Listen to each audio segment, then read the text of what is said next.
पनागर थाना अंतर्गत बन्नौद बाईपास के पास पुलिस ने तेंदुए की खाल ले जा रहे 2 तस्करों को दबोच लिया है। पुलिस ने आरोपियों के खिलाफ प्रकरण दर्ज कर तस्करी में प्रयुक्त वाहन, मोबाइल और नगद रुपए जब्त कर लिए हैं। पुलिस ने बताया कि बीती रात मुखबिर से सूचना मिली कि बोलेरो क्रमांक MP20 CH4891 से मटामर खमरिया निवासी प्रतीक चौबे एक मटमेले थैले में तेंदुए की खाल रखकर ले जा रहे हैं। उसके आगे वैन क्रमांक MP20 BA 6569 से रेकी करते हुए आगे आ रही है। पूछताछ में विश्राम सिंह ने ये बताया कि उसने अपनी फसल की सुरक्षा के लिए तार लगा दिए थे। तार में करंट प्रवाहित किया था। जो ज़्यादातर जो जंगली सुअर उसके खेत में फसलों को नुकसान कर रहे थे, तो उसने तार में करंट प्रवाहित किया। इससे जब देखा दूसरे दिन तो वहाँ पर तेंदुआ मरा हुआ पाया गया। फिर उसने उस तेंदुए को वहीं पर जंगल में ही उसको काटा, उसकी खाल निकालकर घर ले आया, उसे पकाकर रखा और फिर बाद में उसने यह खाल प्रतीक चौबे को विक्रय किया था। प्रतीक चौबे और शंकर पटेल ये दोनों मिलकर इस तेंदुए की खाल को विक्रय करने के लिए जबलपुर आ रहे थे। इस दौरान ये दोनों पुलिस के हत्थे चढ़ गए और इन दोनों को पकड़ा गया। तो इस तरह इन तीनों आरोपियों को राउंड अप किया गया है और थाना पनागर में अपराध क्रमांक 42/2023 धारा 2, 3, 39, 49B, 50, 51 वन्य जीव संरक्षण अधिनियम के अंतर्गत इनके विरुद्ध अपराध पंजीबद्ध किया गया है और आगे वैधानिक कार्रवाई की जा रही है।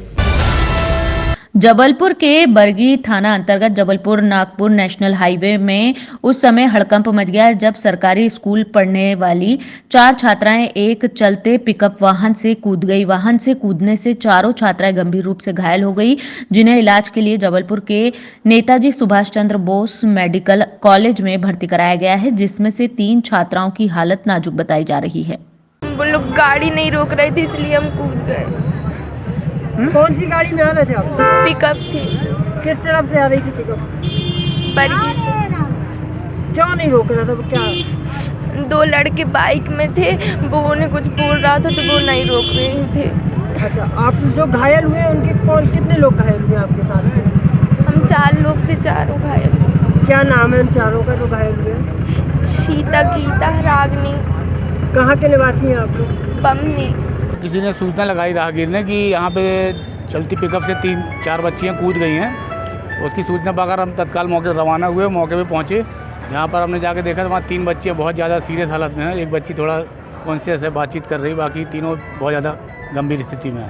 क्या जानकारी मिल पाई है? ये कि चलती पिकअप से कूद गई उन लोग, ये जानकारी मिली थी और उनको चोट आ गई तो उनको नज़दीकी हॉस्पिटल में दिखाया। पहले हमने बरगी में, वहाँ से रेफ़र करवा के हम उनको मेडिकल ला के भर्ती करा दिए।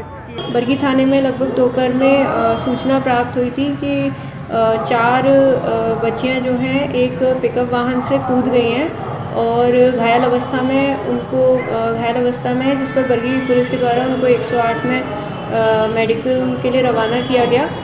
और इसमें अभी प्रथम दृष्टया ये समझ आया है कि जो बच्चियां हैं वो शासकीय कन्या विद्यालय बरगी में पढ़ाई करती हैं और उनके द्वारा स्कूल से सुकरी जाने के लिए पिकअप वाहन से लिफ्ट ली गई थी और सुकरी पर संभवतः पिकअप वाहन के द्वारा नहीं रोका गया, इस वजह से वो एक एक करके कूद गई पिकअप वाहन में से, जिस वजह से वो घायल हो गई। तो इसमें अभी पिकअप वाहन की जो है तलाश की जा रही है और कुछ बाइक के लड़कों के रिगार्ड में भी कुछ कथन दिए हैं लड़कियों ने, जिसकी भी तस्दीक की जा रही है। केंद्रीय मंत्री ज्योतिरादित्य सिंधिया का आज जबलपुर आगमन हुआ। वहीं केंद्रीय मंत्री ज्योतिरादित्य सिंधिया जबलपुर के रानीताल स्टेडियम में आयोजित सांसद खेल महोत्सव में शामिल होने पहुंचे। इस दौरान खेल मैदान में आयोजित हो रहे खेलों में केंद्रीय मंत्री ने हाथ आजमाया, जहां उन्होंने जबलपुर के देसी खेल गिल्ली डंडा, लट्टू और चिंटीप धप्पा से लेकर तीरंदाजी खेल खेले। साथ ही इस दौरान आयोजित हो रहे विभिन्न खेलों का केंद्रीय मंत्री ने लुत्फ उठाया और खिलाड़ियों का उत्साहवर्धन किया। स्पोर्ट्स के कार्यक्रम में आया हूं। अगर आप याद रखोगे तो खेल के मैदान पे पहला रूल है कि स्पोर्ट्स के फील्ड पर केवल स्पोर्टिंग की बात की जाती है। जब मंदिर में जाते हैं तो राजनीति की बात नहीं होनी चाहिए, जब स्पोर्टिंग फील्ड में होते हैं तो राजनीति की बात नहीं होनी चाहिए। स्पोर्ट्समैन स्पिरिट हम सबको अपने जीवन में अपनाना होगा। कृपा करके राजनीति को इस मैदान से तो अलग रखें।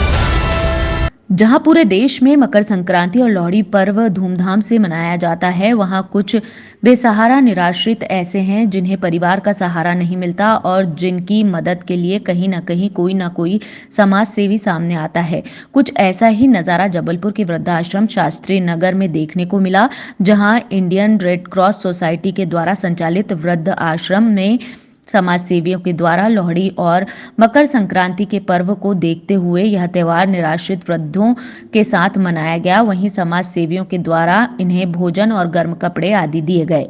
15 से 20 वर्षों से यहाँ आ रहा हूँ और यहाँ पे जो हमारे पिता माता तुल्य जो लोग रह रहे हैं, कुष्ठ रोगी जो रह रहे हैं, तो मेरी एक धारणा है कि ये स्थान जो है मंदिर, मस्जिद, गुरुद्वारा, चर्च से बढ़ के है और यहाँ इनकी सेवा करने में मुझे परमानंद की प्राप्ति होती है। और मैं चाहता हूँ कि संस्कारधानी वासी भी इसके सहभागी बने, यहाँ वो एक बार आके देखें कि यहाँ की क्या व्यवस्थाएं हैं। क्योंकि ये रेड क्रॉस का है और इसके अध्यक्ष कलेक्टर साहब होते हैं, तो यहाँ की अति उत्तम व्यवस्थाएं और किसी प्रकार का वैसा उद्देश्य नहीं है, पर ये जो अपन सेवा करते हैं उसका परम आनंद अपने को प्राप्त होता है।